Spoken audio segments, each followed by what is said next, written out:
Recentemente, a Agência Nacional de Águas e de Saneamento Básico aprovou a norma de referência número 6 de 2024, que estabelece modelos de regulação tarifária para prestação de serviços públicos de abastecimento de água e esgoto. Essa norma é bem importante porque ela pode impactar diretamente na forma como a nossa conta de água é calculada no fim do mês.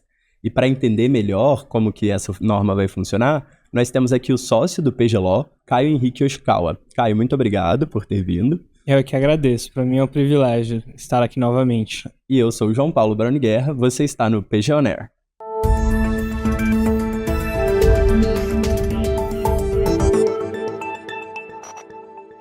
Em 1º de março desse ano, entrou em vigor a Resolução 183 de 2024 da ANA, Agência Nacional de Águas e Saneamento Básico. Essa resolução, ela aprovou a norma de referência número 6, também esse ano, em 2024, que visa estabelecer os modelos de regulação tarifária dos serviços públicos de abastecimento de água e esgoto. Como a gente já viu em outros episódios do PG On Air, a regulação de saneamento básico no país tem vários atores diferentes, tanto em nível federal, quanto em nível estadual, quanto municipal, e existe um grande número de normas diferentes que acabam trazendo alguns obstáculos à segurança jurídica, à previsibilidade e aos investimentos no setor de água e de abastecimento. Por isso, o Marco do Saneamento ele atribuiu competência à Agência Nacional de Águas e Saneamento, a ANA, de definir normas de referência para organizar e uniformizar as normas desse setor. Uma delas é a norma de referência número 6, que é sobre ela que a gente vai conversar hoje. E para falar um pouco mais dessa norma de referência, o Caio Yoshikawa, sócio do PGLO, vai nos explicar um pouco o contexto e os objetivos. E eu acho que talvez seja interessante, Caio, a gente começar justamente pelos objetivos dessa norma. Você poderia explicar para a gente em linhas gerais? Então, podemos citar aqui 3 objetivos. O primeiro deles seria uniformizar as diferentes maneiras pelas quais a tarifa vai ser regulada. Então, a uniformização normativa é um primeiro objetivo. O segundo objetivo é dar previsibilidade e segurança jurídica para todos os envolvidos. Então vai ser importante ter essa uniformidade, porque ela vai permitir com que os titulares se tornem mais confortáveis em modelar licitações e processos competitivos para a seleção de prestadores. Isso vai facilitar também os ganhos de escala, porque vai fazer com que os prestadores eles possam precificar de uma maneira uniforme, o máximo da maior maneira possível, sim, as licitações ao redor do país, e também vai tornar mais simples a atividade tanto de agências reguladoras, que vão precisar fiscalizar o cumprimento desses contratos, quanto do judiciário quando tiver que lidar com uma situação que envolva disputas a respeito dessas questões tarifárias. Mas um outro objetivo, um terceiro objetivo, e tão importante quanto os 2 primeiros, é justamente a transparência. A regulação tarifária impacta diretamente a tarifa do usuário. Isso vai fazer, por exemplo, com que o usuário de água, né, de serviços de água e esgotamento sanitário no Amazonas, saiba que os métodos de cálculo da tarifa dele vão ser os mesmos, vão obedecer às mesmas normas e aos mesmos padrões do cálculo das tarifas no sul do país. Então é muito importante que essa norma venha e possa dar essa uniformidade em relação aos parâmetros de regulação tarifária pelo país. Legal, acho que é super interessante parar para pensar que nesse contexto das normas tão dispersas, né, desse setor, vir a ANR6 que vai tornar, igual você disse, mais simples, mais transparente, mais uniforme. Eu acho que é interessante a gente começar a pensar como vai ser esse caminho, né? E tudo isso por meio da regulação tarifária. Por que a regulação tarifária é tão importante? A importância da regulação tarifária, João, se dá simplesmente pelo fato de que a tarifa é a principal forma de remuneração do prestador de serviço. O prestador de serviço, ele cobra pela prestação dos serviços de fornecimento de água, e coleta e tratamento de esgoto, e para isso ele precisa cobrar tarifas. E essas tarifas precisam assegurar que esse serviço vai ser prestado de maneira adequada, porque existem inúmeros custos, tanto custos operacionais para que esse serviço seja prestado, quanto custos de capital, custos de investimento para a universalização desse serviço. E é por isso que a tarifa ela assume esse papel central. O estabelecimento da tarifa, então, ele vai ter justamente esse objetivo, fazer com que o prestador seja remunerado de forma adequada pelo serviço que ele está prestando e, além disso, realizar os investimentos que ele se obrigou a cumprir no contrato de concessão. Ele precisa também cumprir metas e, para poder alcançar essas metas, ele precisa investir e o dinheiro para esses investimentos virá primordialmente da tarifa. O nome disso se chama sustentabilidade econômico-financeira da operação. É por isso que ele é tão importante. Por outro lado, existe um princípio também, que é o princípio da modicidade tarifária. E o que significa isso?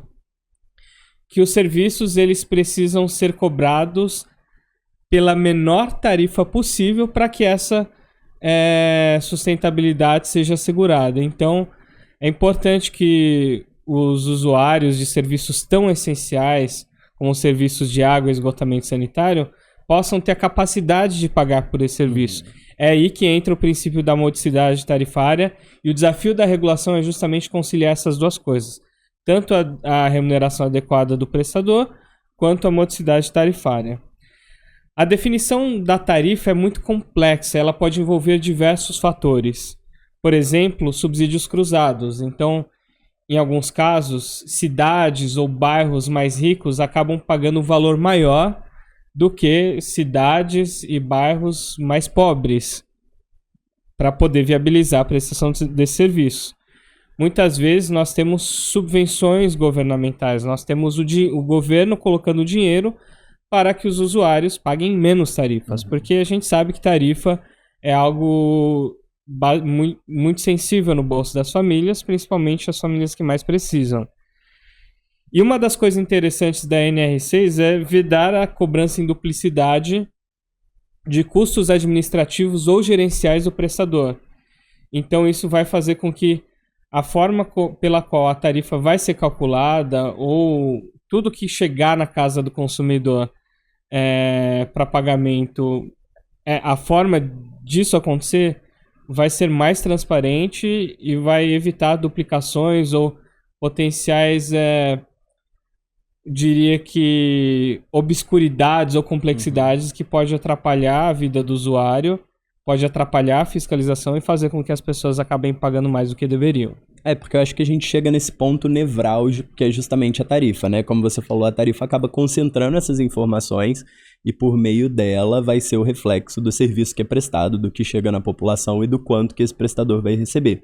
E aí é muito interessante a gente considerar que esse é um contexto complexo, né? Porque, como você falou, é um serviço essencial, um serviço de fornecimento de água e de esgotamento sanitário, ao mesmo tempo que é um serviço que é caro, muitas vezes, para ser prestado, e justamente balizar a tarifa é muito importante. Então, achei muito interessante você ter comentado sobre a modicidade da tarifa, né? Que é, de alguma forma, balizar o quanto esse valor vai ser pago, mas aí pensando nesses prestadores de serviço, nesses determinados momentos em que esse valor pode ser, de alguma forma, balizado, eles recebem de alguma outra forma ou é só por meio da tarifa? Então, a NR6 prevê que a remuneração do prestador poderá ser composta de 3 maneiras diferentes, 3 tipos diferentes de receitas, né? Os detalhes sobre esses tipos diferentes de receitas vão estar previstos em lei e contrato, mas a NR6 ela já identifica quais são eles. O primeiro são as receitas tarifárias, né? O quanto o usuário paga pela prestação de serviços. A segunda são receitas complementares. O que são receitas complementares? São receitas obtidas pela prestação de serviços auxiliares ou complementares, porém correlatos a esses serviços públicos de água e esgotamento sanitário. Esses serviços, eles contam com regulação específica da agência reguladora. Então, por exemplo, alguns desses serviços são ligação de ramal de água, limpeza de fossa, substituição de hidrômetro quebrado. Tudo isso segue uma tabela da agência reguladora, nos casos em que isso é regulado, de preços, né? E é basicamente outra fonte de receitas do prestador. Mas tem uma outra, a terceira, que são as receitas adicionais. São receitas obtidas por meio da exploração de fontes de receitas alternativas à tarifa, acessórias ou de projetos associados à prestação de serviços públicos de abastecimento de água e esgotamento sanitário. Esses preços, eles não contam com uma tabela de preços, né? Ou eles não contam com uma regulação direta por parte da entidade reguladora. Então eu tenho um hidrômetro inteligente, uma coisa diferente que eu trago, uma inovação tecnológica, mas que está, de certa forma, ligada e não conta com a regulação da entidade reguladora, né? Isso também pode ser uma forma adicional para que os prestadores possam obter receitas ao longo da concessão. Acho que, então, uma das benefícios, talvez, da NR6, não sei se é essa palavra correta, é justamente esse de colocar cada coisa na sua caixinha, né? Explicar o que é cada coisa, definir esses conceitos. E aí tem muitos conceitos que muitas vezes eles são dúbios, muitas vezes até para mim. Um deles é o de reajuste de revisão tarifária. Às vezes essas palavras podem ser usadas como sinônimo, né? Mas eu acredito que nem sempre elas têm um significado igual. A NR6 explica essa diferença? Explica. Na verdade, são dois conceitos diferentes, muito embora ambos estejam associados à mudança do preço da tarifa. Né? Tá? E o que é o reajuste tarifário? O reajuste é o processo de recomposição inflacionária da tarifa definida na revisão tarifária ou no contrato. Em outras palavras, significa a correção monetária ou a correção pela inflação do preço da tarifa. Então, dependendo do índice de inflação que for usado, vai ser aplicado no reajuste aquele índice e a tarifa vai refletir a inflação ou deflação, enfim, para que a remuneração do prestador possa ser protegida dessas flutuações inflacionárias, tá? O que seriam revisões tarifárias? As revisões tarifárias, elas têm por objetivo, também é um outro caso de mudança de valor da tarifa, né? Mas elas têm por objetivo assegurar o equilíbrio econômico-financeiro do contrato. O que isso significa? Que as mesmas condições de remuneração que foram pactuadas lá atrás, quando o contrato foi celebrado, elas precisam prosseguir válidas ou mantidas até o fim da concessão. E todas as vezes em que um evento, por exemplo, um pedido da prefeitura para despoluição de um rio, construção de uma estação de tratamento de água ou de esgoto que não estava prevista no contrato original, todas as vezes que ocorrem esses fatos que afetam esse equilíbrio econômico-financeiro do contrato, então é necessário que haja uma revisão tarifária, né?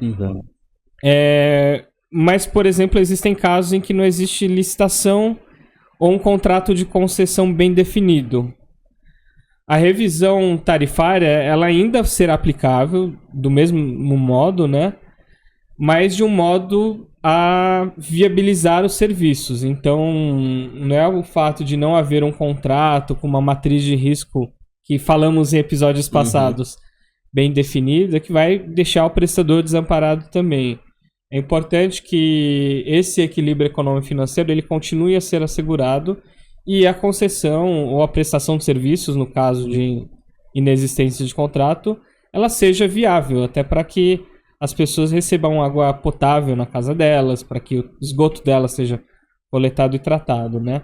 Mas, para a gente poder entender um pouco mais as diferenças entre o que está no contrato e o que não está no contrato, eu acredito que no próximo encontro poderemos tratar disso com mais detalhes. Legal, Caio. Eu acho que esse último exemplo, ele foi bem interessante porque ele reflete muito bem os objetivos que você colocou, né?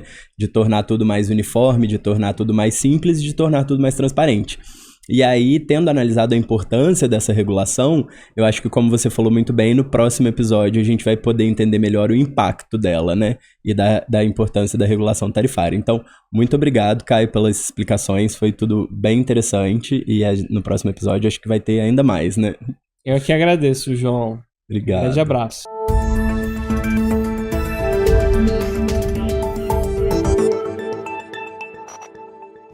E se você gostou desse episódio, não deixe de nos seguir nas redes sociais, no LinkedIn, no Facebook, no Instagram, no YouTube e nas melhores plataformas de áudio. Qualquer dúvida ou comentário é só entrar em contato com a gente no e-mail info@pg.lo. Muito obrigado, este foi o PG On Air e até a próxima!